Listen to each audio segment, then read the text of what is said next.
কোৱাৰ্টাৰত 77তম যিটো গণতন্ত্ৰ দিৱস এইটো আমি ইতিমধ্যে পালন কৰিছোঁ, শেষে হৈ গ'ল।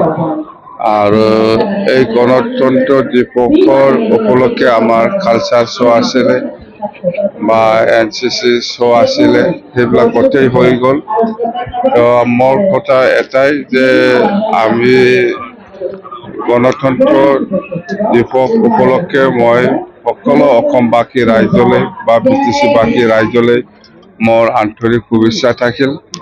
আৰু মই আপিল কৰিছোঁ যে আমি এই গণতন্ত্ৰ দেশত থাকি সকলোৰ অধিকাৰ, সকলোৰ যিটো কাম কৰাৰ অধিকাৰ, সকলো খোৱাৰ যিটো অধিকাৰ, সকলোৰে সমান, সকলো জাতি জনগোষ্ঠী, সকলো শ্ৰেণীৰ ৰাইজৰ প্ৰতি আমি লক্ষ্য ৰাখি পেলাই আমি সন্মান দি পেলাই আমি কাম কৰি যাম এই BTC অঞ্চলত। সেইটোৱেই মোৰ মানে এটা আপিল বা এটা বিশ্বাসত মই কৈছোঁ।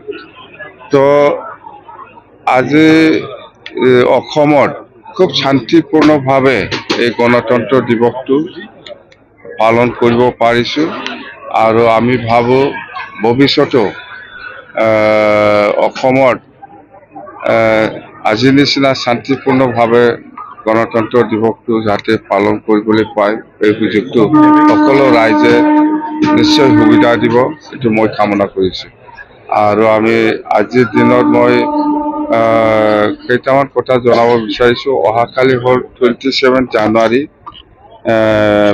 মানে আমাৰ NDFB, ABSU আৰু UPPO তিনিটা সংগঠন মিলাই পেলাই 27 জানুৱাৰী 2020ত এটা পিচ এগ্ৰিমেণ্ট হৈছিলে।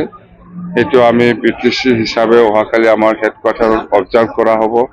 আৰু ইয়াত যিমান চিগনেটৰিসকল আছে সকলোকে আমি ইনভাইট কৰিছোঁ, আমি একেলগে এই পিচ এগ্ৰিমেণ্টটো যাতে অবজাৰ্ভ কৰিব পাৰি।